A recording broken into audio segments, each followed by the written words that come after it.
नमस्कार साथियों, स्वागत है आपका द प्रदीप आईएएस अकेडमी के यूट्यूब सेशन में। और आज के इस सेशन में हम चर्चा करने वाले हैं 10 से लेके 15 मई के बीच में जितने भी जो करंट अफेयर आए हैं उन सभी करंट अफेयर का हम यहाँ पे चर्चा करने वाले हैं। ये सारे करंट अफेयर आपको द हिंदू न्यूज़पेपर, पीआईबी की news, the Mint, down to earth और ऑल इंडिया रेडियो की जो न्यूज़ेज़ आती हैं जिनसे अधिकतर सवाल आपसे यूपीएससी अपने क्वेश्चनों में पूछती है, तो ये सभी सवाल आपको वहाँ से देखने को मिलेंगे। ये सभी क्वेश्चंस और ये सभी करंट अफेयर आपको सबसे ज़्यादा महत्वपूर्ण होंगे आपके यूपीएससी के एग्ज़ाम में, आईएएस के एग्ज़ाम में, ईपीएफओ के एग्ज़ाम में, पीसीएस के एग्ज़ाम में और बाकी भी जो भी आपके वनडे एग्ज़ाम होंगे उन सभी एग्ज़ाम में ये आपको बहुत महत्वपूर्ण साबित होने वाले हैं। 10 से 15 मई के सेशन का पार्ट 1 पहले ही अपलोड हो चुका है। अगर आपने उसे अभी तक नहीं देखा है तो सबसे पहले आप उसे जाके देखें, इसके बाद आप इस पार्ट 2 को देखें, क्योंकि ये 10 से लेके 15 मई के सेशन का पार्ट 2 है। पार्ट 1 आप पहले देख लेंगे। अगर आपने अभी तक हमारे चैनल को सब्सक्राइब नहीं किया है तो सबसे पहले आप हमारे चैनल को सब्सक्राइब कर लें और साथ ही साथ वीडियोस को लाइक करें और उन्हें शेयर करना ना भूलें। बेल आइकन को आप प्रेस कर लें ताकि आपको समय समय पे आपको नोटिफिकेशन मिलता रहे। बात करते हैं हम हमारे कल के फाइंड आंसर क्वेश्चन की। जो हमने कल आपको होमवर्क में एक क्वेश्चन दिया था उस सवाल की हम बात करते हैं। सवाल था आपका, भोपाल गैस त्रासदी कब हुई थी? आपके ऑप्शन थे 3 दिसंबर 1984, ऑप्शन नंबर बी 3 दिसंबर 1983, ऑप्शन नंबर सी 3 दिसंबर 1985, ऑप्शन नंबर डी 3 दिसंबर 1982। अगर आप सवाल को बहुत अच्छे तरीके से समझ रहे हैं तो एग्जामिनर आपसे वो चीज़ जानना चाहता है, क्योंकि इसने जो 3 दिसंबर आपसे जो सवाल दिए हैं ये सबकी डेट इसने सेम दिया हुआ है। आपको सिर्फ यहाँ पे सन के बारे में बहुत अच्छे तरीके से पता होना चाहिए। अगर आपको सन पता है तो आप इसका एकदम करेक्ट आंसर लगा सकते हैं। पहले देख लेते हैं हम इस सवाल के बारे में पूरा डिटेल, उसके बाद हम आएंगे सवाल की ओर। बात करें अगर भोपाल गैस त्रासदी की, तो भोपाल गैस त्रासदी पूरी दुनिया के औद्योगिक इतिहास की सबसे बड़ी दुर्घटना है। 3 दिसंबर 1984 को आधी रात के बाद सुबह यूनियन कार्बाइड की फैक्ट्री से निकली जहरीली गैस, जिसका नाम मिक या मिथाइल आइसोसाइनाइड भी कहा जाता है, इस गैस ने हज़ारों लोगों की जान ले ली थी। यहाँ पे कुछ तथ्यात्मक चीज़ें जो हमें याद रखना चाहिए कि जो गैस त्रासदी हुई थी, भोपाल गैस त्रासदी, यह हुई थी 3 दिसंबर 1984 को हुई थी।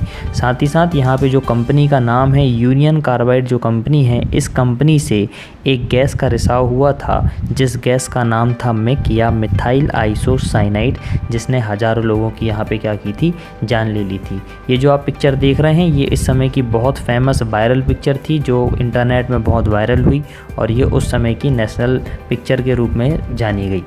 इसके अलावा अगर हम कुछ और तथ्यों की बात करें तो सरकारी आंकड़ों के मुताबिक इस दुर्घटना के कुछ ही घंटों के भीतर 3000 लोग मारे गए थे। हालांकि गैर सरकारी स्रोत मानते हैं कि ये संख्या करीब 3 गुना से ज़्यादा थी।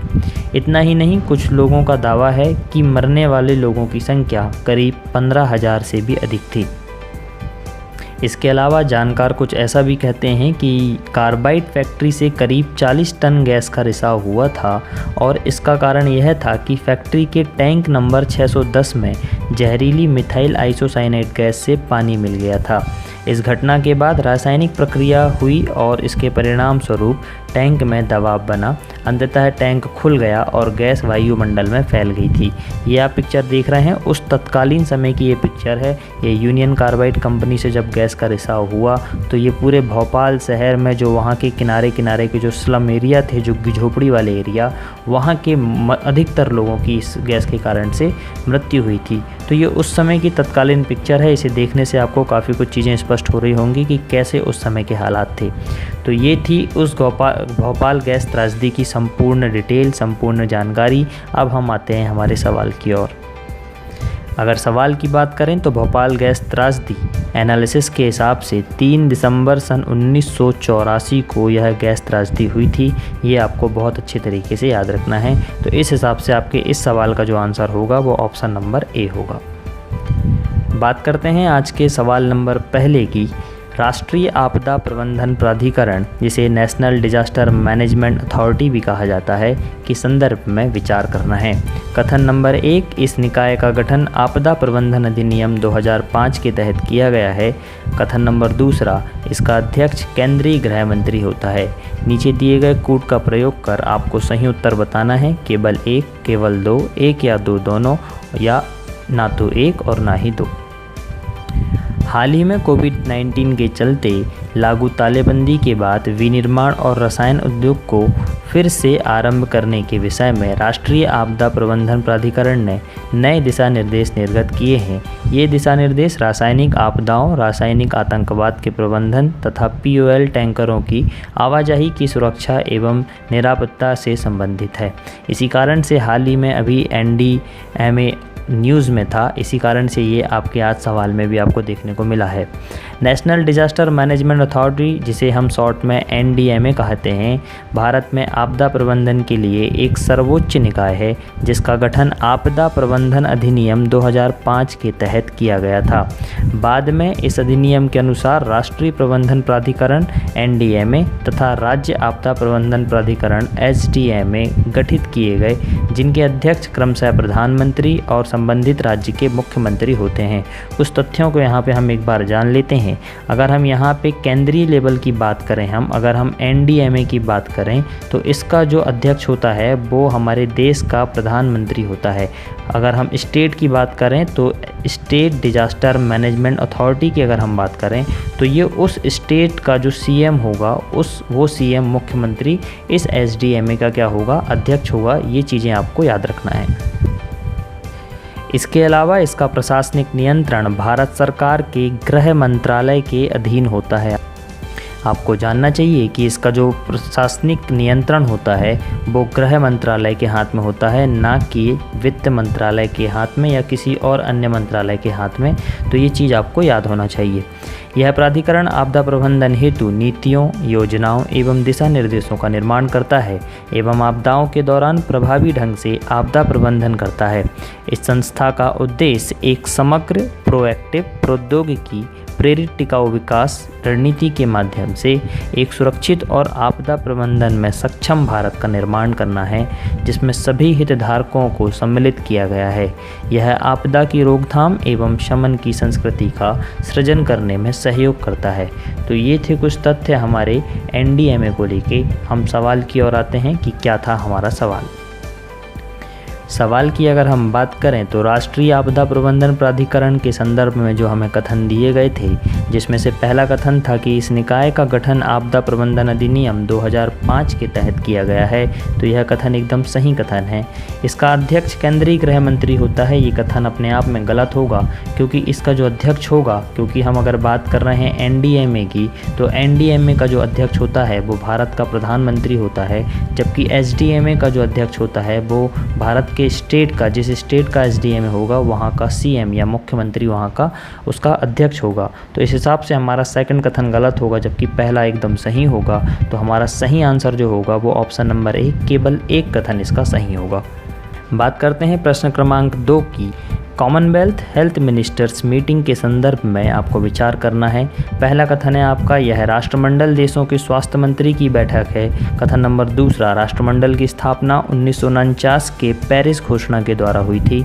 आपको नीचे कुछ कोड दिए गए हैं, उनमें से आपको सही उत्तर चुनना है, जिसमें से केवल एक, ऑप्शन नंबर बी केवल 2, 1 और 2 दोनों, और ना ही 1 और ना ही 2 आपके सही जवाब होने चाहिए। इसमें से आपको बताना है कि कौन सा कथन आपका सही है। पिछले दिनों वीडियो कॉन्फ्रेंसिंग के माध्यम से राष्ट्रमंडल के स्वास्थ्य मंत्रियों की 32वीं बैठक हुई है। राष्ट्रमंडल के जो स्वास्थ्य मंत्री हैं उनकी अभी हाल ही में कोविड-19 के चलते वीडियो कॉन्फ्रेंसिंग के माध्यम से बैठक हुई है, और वो बैठक का क्रमांक था 32, 32वीं बैठक थी। यह बैठक जिनेवा में हुआ करती है। आप इसे याद रखें कि ये जो बैठक होती है हर बार जिनेवा में ही होती है। जिनेवा स्विट्ज़रलैंड के अंदर आने वाला एक शहर है और उसकी राजधानी भी है, ये आपको याद होना चाहिए। परंतु इस बार इसके लिए कोविड-19 महामारी के कारण वीडियो कॉन्फ्रेंसिंग का सहारा लेना पड़ा। इसी कारण से ये हाल ही में चर्चा का मुद्दा बना हुआ था। इसीलिए आपको ये पता होना चाहिए कि ये चर्चा में क्यों था और ये आपसे सवाल की दृष्टि में क्यों महत्वपूर्ण है। प्रत्येक वर्ष होने वाली इस बैठक में राष्ट्रमंडल देशों के स्वास्थ्य मंत्री सम्मिलित होते हैं। इसके अलावा इस बैठक में विगत वर्ष में की गई गतिविधियों और घटनाओं की समीक्षा होती है। इस बैठक में सदस्य देश अपने अपने देशों में उभरने वाली स्वास्थ्यगत सीमाओं के बारे में एक दूसरे से जानकारी का आदान प्रदान करते हैं। साथ ही बैठक के अंत में एक मंत्री स्तरीय बयान जारी होता है, जिसमें बैठक में हुई चर्चा के विषय में संक्षिप्त विवरण प्रस्तुत किया जाता है और साथ ही आगामी वर्ष में कौन कौन काम प्रमुखता से किए जाने हैं उसकी सूचना भी दी जाती है। इसी समय अगली बैठक की थीम भी निर्धारित कर ली जाती है। बात करें अगर हम कॉमनवेल्थ राष्ट्रों की या हम राष्ट्रमंडल देशों की बात करें तो पहले ब्रिटिश राष्ट्रमंडल, जिसे ब्रिटिश कॉमनवेल्थ भी कहा जाता है, के नाम से इसे पहले जाना जाता था, जबकि वर्तमान राष्ट्रमंडल उन 53 देशों का संगठन है जो मुख्य रूप से कभी ब्रिटेन के उपनिवेश रहे हैं। आपको ये पता होना चाहिए कि जो देश पहले ब्रिटेन के क्या थे, अधीन में थे, या ब्रिटेन ने जिन देशों पे क्या किया है, राज किया है, या ब्रिटेन ने जिन देशों पे कब्जा करके वहाँ पे शासन किया है, वो सभी देश राष्ट्रमंडल के अंदर आते हैं। कुछ देशों को छोड़ के, सभी तो नहीं, कुछ देशों को छोड़ के सभी देशों को राष्ट्रमंडल देश कहा जाता है। ये आपको पता होना चाहिए। इसकी स्थापना की अगर हम बात करें तो सन 1949 में लंदन घोषणा के द्वारा इसकी स्थापना की गई थी। 1949 में ही इसकी स्थापना हुई थी और जिस घोषणा के कारण इसकी स्थापना हुई थी वो थी घोषणा, लंदन घोषणा के कारण इसकी स्थापना की गई थी। ये आपको याद होना चाहिए। राष्ट्रमंडल देश स्वतंत्र एवं समान माने जाते हैं। राष्ट्रमंडल संघ की प्रतीक चिन्ह ब्रिटेन की रानी एलिजा द्वितीय हैं, जिसे राष्ट्रमंडल देशों का मुखिया माना जाता है। राष्ट्रमंडल के सदस्य देश एक दूसरे से कानूनी रूप से उत्तरदायी अथवा बंधे हुए नहीं हैं। ये आप देख रहे हैं, यहाँ पे कोई भी देश एक दूसरे से कानूनी रूप से बंधा हुआ नहीं है। इन देशों को जो तत्व जोड़ते हैं वे हैं इनकी भाषा, इनका इतिहास, संस्कृति, प्रजातंत्र, मानवाधिकार और कानून का शासन। ये कुछ तत्व हैं जिन कारण से ये देश आपस में एक तालमेल बना के रखते हैं। इसी कारण से ये देश राष्ट्रमंडल देश भी कहलाते हैं। राष्ट्रमंडल घोषणा पत्र में उनकी मान्यताओं को सूचीबद्ध किया गया है। राष्ट्रमंडल देशों के बीच समरसता बनाए रखने के लिए हर चौथे वर्ष राष्ट्रमंडल खेल कूद का आयोजन होता है। एक तथ्य आपको यहाँ पे याद रखना चाहिए, कई दफ़ा आपसे वनडे एग्ज़ाम में राष्ट्रमंडल देशों के लिए जो खेल होते हैं, जिन्हें हम कॉमनवेल्थ गेम कहते हैं, ये प्रत्येक 4 वर्ष में होने वाले खेल हैं। ये आपको पता होना चाहिए। ये पूरे विश्व के अलग अलग स्थान में होते हैं। हमारे यहाँ भी हुआ है, दिल्ली में कॉमनवेल्थ गेम हो चुके हैं, ये आपको पता होना चाहिए। और ये 2010 में हुआ था ये खेल, आपको ये भी याद होना चाहिए। तो प्रत्येक 4 वर्ष के अंदर ये कॉमनवेल्थ गेम होते हैं। ये आपके लिए एक इम्पॉर्टेंट तथ्य है। इसके अलावा ब्रिटेन के उपनिवेश रहे सभी देश राष्ट्रमंडल के सदस्य देश नहीं होते हैं। जैसा कि मैंने आपको पहले बताया है कि ब्रिटेन ने जितने भी देशों पर राज किया है उसमें से कुछ देशों को छोड़ के सभी राष्ट्रमंडल के अंदर शामिल होते हैं, और जो देश इस राष्ट्रमंडल के अंदर शामिल नहीं होते हैं उनसे मिस्र, ट्रांसजॉर्डन, इराक, ब्रिटिश फिलिस्तीन, Sudan, British Somaliland, Oman, Kuwait, Bahrain, Qatar और संयुक्त अरब अमीरात, जिसे हम UAE भी कहते हैं। ये कुछ ऐसे देश हैं जो राष्ट्रमंडल के अंदर शामिल नहीं होते हैं। ये आपको पता होना चाहिए। अगर हम नक्शे की यहाँ पे बात करें तो नक्शे के माध्यम से अगर आप इसे देखेंगे तो ये है नक्शा उन कंप्लीट संयुक्त राष्ट्रमंडल देशों का जो कि राष्ट्रमंडल देशों के अंदर शामिल होते हैं। जैसे कि आप ये भारत देख रहे हैं, आप पाकिस्तान देख रहे हैं, यहाँ पे आप कनाडा देख रहे हैं, बहुत सारे ऐसे जो देश देख रहे हैं आप, ये सभी देश, ऑस्ट्रेलिया देख रहे हैं, ये सभी देश आपके राष्ट्रमंडल देशों के अंदर शामिल होते हैं। ये आपको पता होना चाहिए। और जो देश शामिल नहीं होते हैं उनके लिए यहाँ पे लिखा हुआ है, आप इसे देख लें, नोट कर लें और आप इसे जानकारी में रखें। अगर प्रश्न क्रमांक 2 की हम बात करें तो कथन नंबर पहला, यह राष्ट्रमंडल देशों के स्वास्थ्य मंत्री की बैठक है। बिल्कुल सही बात है, ये स्वास्थ्य मंत्रियों की ही एक बैठक है। राष्ट्रमंडल की स्थापना 1949 में पेरिस घोषणा में हुई थी। 1949 में पेरिस घोषणा हुई ही नहीं थी, 1949 में लंदन घोषणा हुई थी। लंदन घोषणा से ही इसकी स्थापना की गई थी। तो कथन नंबर दूसरा हमारा यहाँ पे गलत होगा। इस हिसाब से हमारा सबसे पहला आंसर ही हमारा सही होगा, कथन नंबर 1, और इसका ऑप्शन नंबर ए हमारा सही आंसर होगा। बात करें प्रश्न क्रमांक 3 की, संघाई सहयोग संगठन के संदर्भ में निम्न कथनों पर विचार करें। कथन नंबर पहला, इसकी शुरुआत अमेरिका द्वारा की गई थी, जबकि कथन नंबर दूसरा, भारत इसका सदस्य देश है। ये आपको बताना है। ये आपके कुछ कूट आपको दिए गए हैं, इन कूटों के माध्यम से आपको बताना है कि इनमें से कौन सा आंसर आपका सही है। बात करें अगर प्रश्न क्रमांक 3 के एनालिसिस की, तो संघाई सहयोग संगठन की विदेश मंत्रियों के स्तर की बैठक पिछले दिनों वीडियो कॉन्फ्रेंसिंग के माध्यम से हुई, जिसमें भारत की ओर से भारत के विदेश मंत्री, जिनका नाम एस जयशंकर है, सम्मिलित हुए। इसी कारण से ये संघाई सहयोग संगठन अभी मुद्दे में भी था और ये इससे सवाल आने की पूरी संभावना है। अगर कुछ और तथ्यों की बात करें तो इस बैठक में कोविड-19 के संकट और उसके चलते होने वाले सामाजिक और आर्थिक परिणामों पर चर्चा हुई तथा साथ ही अफगानिस्तान की परिस्थिति पर भी विचार किया गया। अगर हम बात करें संघाई सहयोग संगठन की, तो संघाई सहयोग संगठन एक राजनीतिक, आर्थिक और सुरक्षा सहयोग संगठन है, जिसकी शुरुआत चीन और रूस के नेतृत्व में यूरेशियाई देशों ने की थी। आप इसे याद रख सकते हैं कि यूरेशिया के देशों ने, यूरेशिया मतलब यूरोप और एशिया के देशों ने मिलकर इसकी स्थापना की है, इसकी शुरुआत की है। और इस समय इसका नेतृत्व कौन ने किया था? चीन और रूस ने इसका नेतृत्व किया था। ये आपको याद होना चाहिए। अगर कुछ और कथनों की हम बात करें तो इसकी शुरुआत चीन के अतिरिक्त उन 4 देशों से हुई थी जिनकी सीमाएं चीन से मिलती हैं, अर्थात रूस, कजाकिस्तान, किर्गिस्तान और तजाकिस्तान। ये ऐसे 4 देश हैं जिनकी सीमा चीन के साथ मिलती है। ये इंटरनेशनल बॉर्डर बनाते हैं चीन के साथ। तो इसकी स्थापना में भी इन 4 देशों का महत्वपूर्ण योगदान था। इस चीज़ को भी आप याद रखें। इसी कारण से इस संगठन का प्राथमिक उद्देश्य था कि चीन के अपने इन पड़ोसी देशों के साथ चल रहे सीमा विवाद का हल निकालना। इन्होंने अप्रैल 1996 में संघाई में एक बैठक की। इस बैठक में सभी देश एक दूसरे के बीच नस्ली और धार्मिक तनावों को दूर करने के लिए आपस में सहयोग करने पर राजी हुए। इस सम्मेलन को संघाई 5 कहा गया या संघाई 5 कहा गया। इसके बाद 2001 में संघाई 5 में उज्बेकिस्तान भी शामिल हो गया और 15 जून 2001 को संघाई सहयोग संगठन की औपचारिक स्थापना हुई। आप इस चीज़ को भी याद रख सकते हैं कि इसकी औपचारिक स्थापना की अगर हम बात करें तो 15 जून 2001 को इसकी औपचारिक स्थापना कर दी गई थी, जब इसमें उज्बेकिस्तान इसमें शामिल हुआ था। तो ऐसे सवाल आपसे कई बार पूछ लिए जाते हैं कि 2001 में किस देश के शामिल होने पे औपचारिक रूप से संघाई सहयोग संगठन की स्थापना की गई, तो उसका सही आंसर होगा उज्बेकिस्तान। इसके अलावा अगर हम संघाई सहयोग संगठन की और बात करें या उसके विकास की हम बात करें, तो संघाई सहयोग संगठन के विकास की ओर अगर हम देखें तो 2005 में कजाकिस्तान के अस्ताना में हुए संघाई सहयोग संगठन, जिसे इंग्लिश में SCO के नाम से भी जाना जाता है, के सम्मेलन में भारत, ईरान, मंगोलिया और पाकिस्तान के प्रतिनिधियों ने पहली बार इसमें हिस्सा लिया था। सवाल यहाँ से आपसे सीधा पूछ सकता है कि भारत ने SCO के अंदर पहली बार हिस्सा कब लिया था, तो आपको वर्ष याद होना चाहिए 2005। साथ ही साथ आपको ये भी पता होना चाहिए कि ये सम्मेलन कजाकिस्तान के अस्ताना में हुआ था, जहाँ पे भारत ने पहली बार इस सम्मेलन में हिस्सा लिया।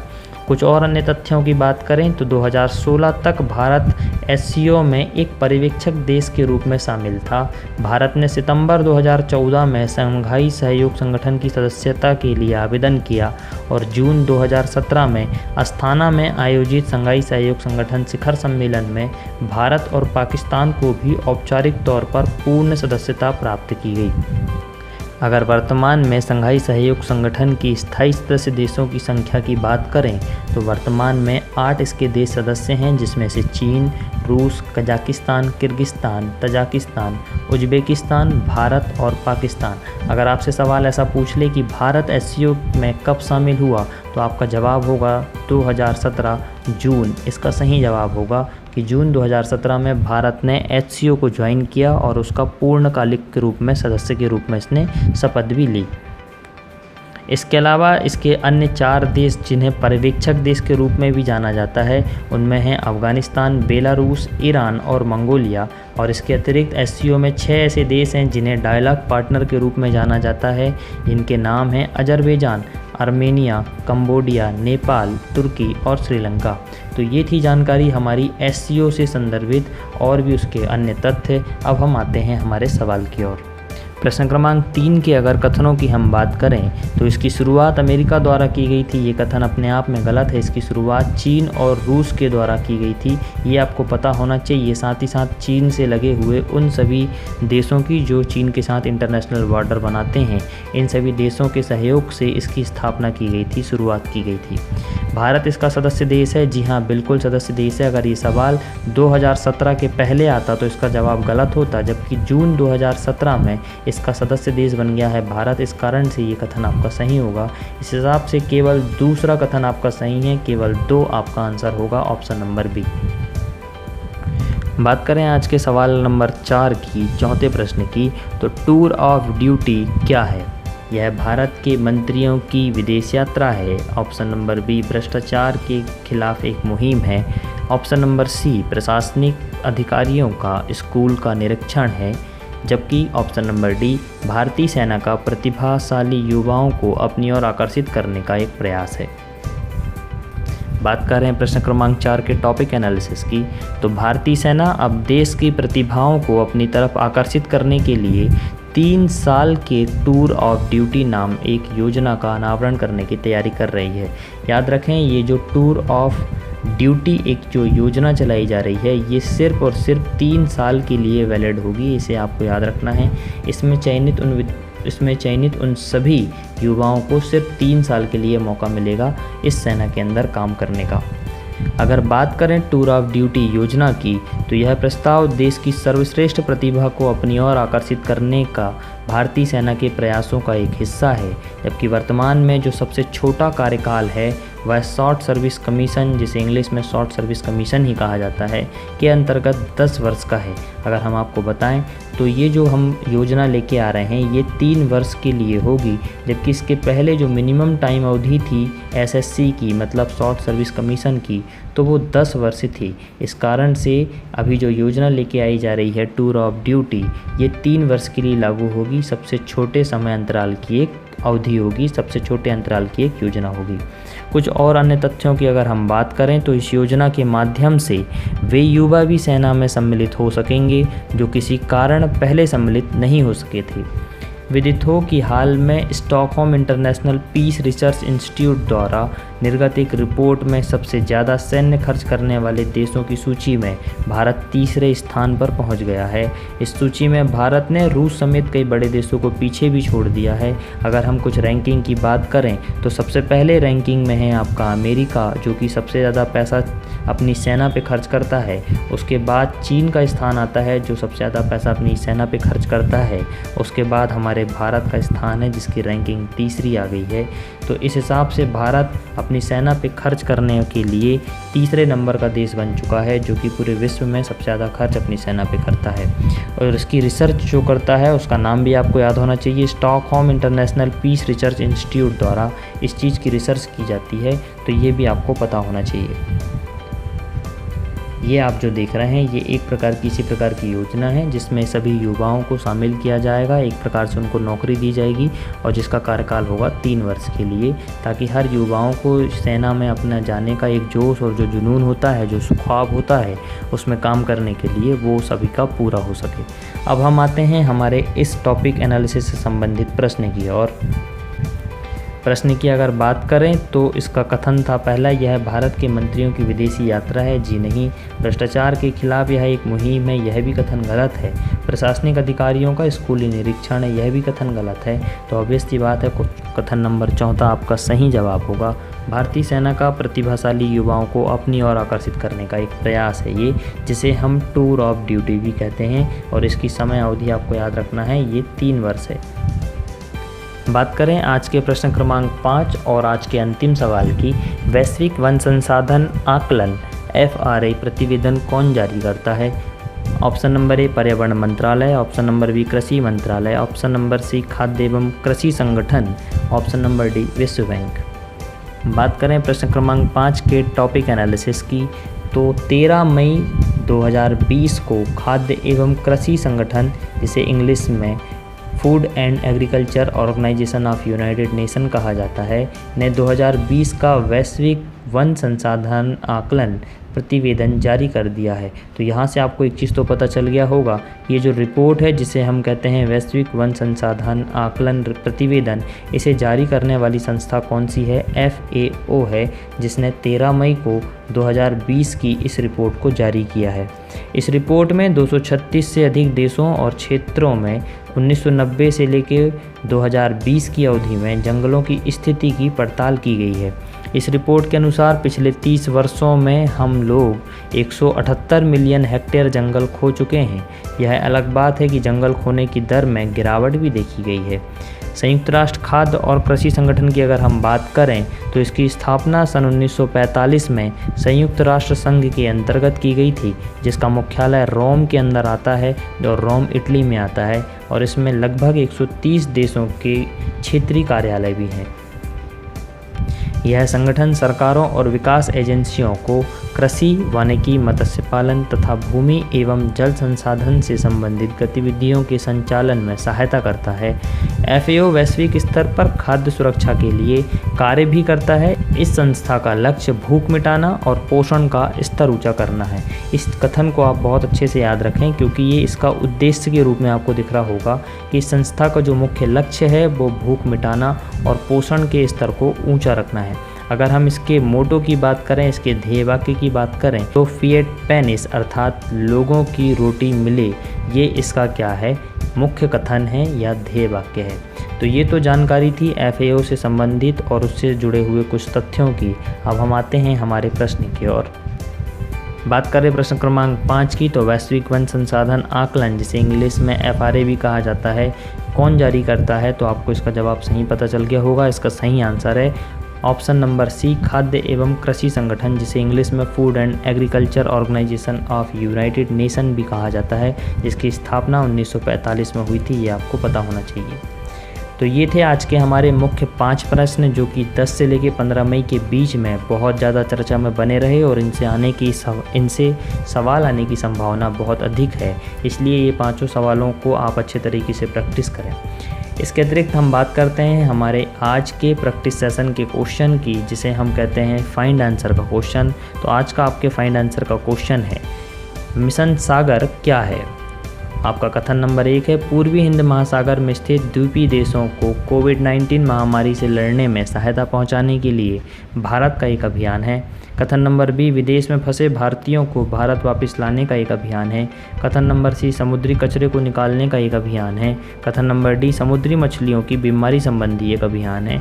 तो ये है आपका आज का फाइंड आंसर का सवाल। आप इसका आंसर ढूंढें, इसके बारे में जानकारी हासिल करें और अपने सही जवाब को हमें कमेंट करना ना भूलें। आपके कमेंट हमारे लिए महत्वपूर्ण हैं, ताकि हमें ये समझ में आता है कि आपकी तैयारी का स्तर क्या है और आप हमारे द्वारा दी जा रही जानकारी, हमारे द्वारा प्रोवाइड की जा रही वीडियो से आपको कितनी जानकारी मिल रही है। तो आप इन सभी सवालों का जवाब कमेंट बॉक्स में लिखना ना भूलें। अपना सही जवाब आप हमें कमेंट कर सकते हैं। अगर आपको ये सेशंस, आपको ये वीडियो, आपको ये जानकारी अच्छी लग रही है, आपको समझ आ रही है और आपके लिए महत्वपूर्ण साबित हो रही है, तो आप इस चैनल को सब्सक्राइब करना ना भूलें। साथ ही साथ आप इन वीडियोस को लाइक करें, जिससे हमारा हौसला बढ़ेगा, और आप इन वीडियो को शेयर करें ताकि हर व्यक्ति तक ये वीडियो पहुँच जाए और सभी को तक ये जानकारी भी पहुँच जाए। इसी के साथ हम मिलेंगे फिर अगले सेशन में। तब तक आप बने रहें द प्रदीप IAS अकेडमी के साथ। Stay in, stay home, stay happy. God bless you.